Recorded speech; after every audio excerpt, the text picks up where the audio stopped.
For more, let's bring in former Michigan gubernatorial candidate and host of the Tudor Dixon podcast, Tudor Dixon. Great to see you as always, Tudor. The Biden campaign is upset and has been that working Americans have memories of Donald Trump's economy that are very fond. And so Joe Biden's lost his memory, and all they are hoping is that the American people lose their memory as well. Yeah, absolutely. He doesn't want people to remember what it was like with Donald Trump at the helm because, listen, in the state of Michigan, in the state of Wisconsin, things were going well. Manufacturing was coming back. I'm a manufacturer. I understand this. He was putting tariffs in place. He was putting laws in place. He was making sure that people in Michigan and Wisconsin had jobs. He was helping people here, but they were also financially secure. They felt like things were going well. They weren't threatened by all of these environmental mandates. They weren't threatened by EVs. They weren't threatened by their energy being taken away. And now they know who Joe Biden is, and they see what he's doing every day. And I can't tell you enough. We are being too kind. We are being too nice about who Joe Biden is. We've got to be harsh about who this man is and how incompetent he is at this point. I see him giving interviews with his mouth hanging open, and nobody's saying this is abnormal behavior. This is not okay. But it's not okay. He's not capable of being president. He has no business running right now, and his vice president, she shouldn't be running either. The Democrats have lost their way. Tudor, I couldn't agree with you more on your assessment of the Trump economy and how we view Joe Biden right now, yet the polls are tied, right? It makes no sense that in Wisconsin and Michigan, I'm from Wisconsin, that these two should be so close. So as you're traveling the state of Michigan, do you think the polls are wrong? Are the voters actually in a different place than the polls are telling us right now?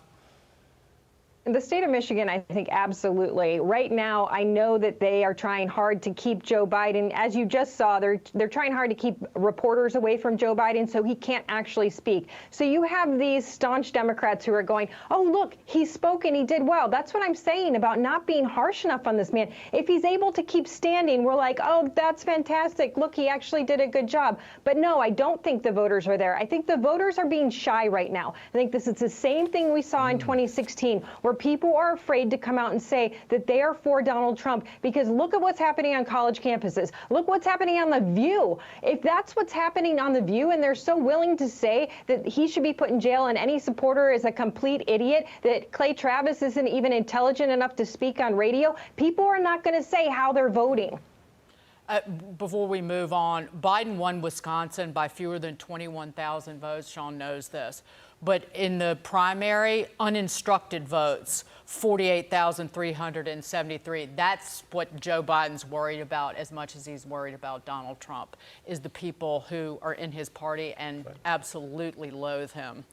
Moving on to this, voters trust President Trump on the economy more than stumbling, bumbling Biden. But Biden's message is, you can't trust the voters. When you talk about the economy, of course, it is by far the most important issue for voters.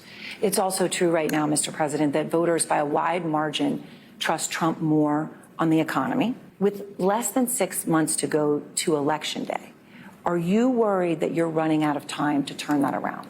We've already turned it around. Look at the Michigan survey. For 65% of the American people think they're in good shape economically. They think the nation's not in good shape, but they're personally in good shape. The polling data has been wrong all along. You know what's not wrong? The inflation rate. The inflation rate right now is higher than at any point during President Trump's time in office. Full stop. And Joe Biden on inflation, his annual inflation is 5.7%. The only two modern presidents that beat him on that are Gerald Ford and Jimmy Carter, Tudor.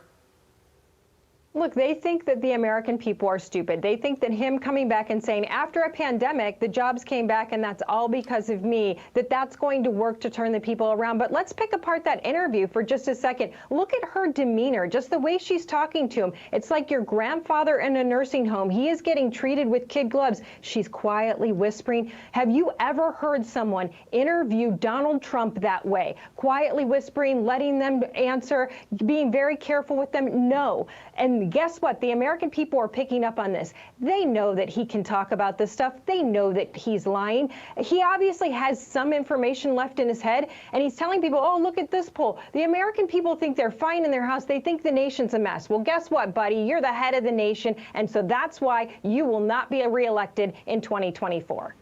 Tudor Dixon, always a pleasure to see you. Thanks for being with us on The Bottom Line. We appreciate it.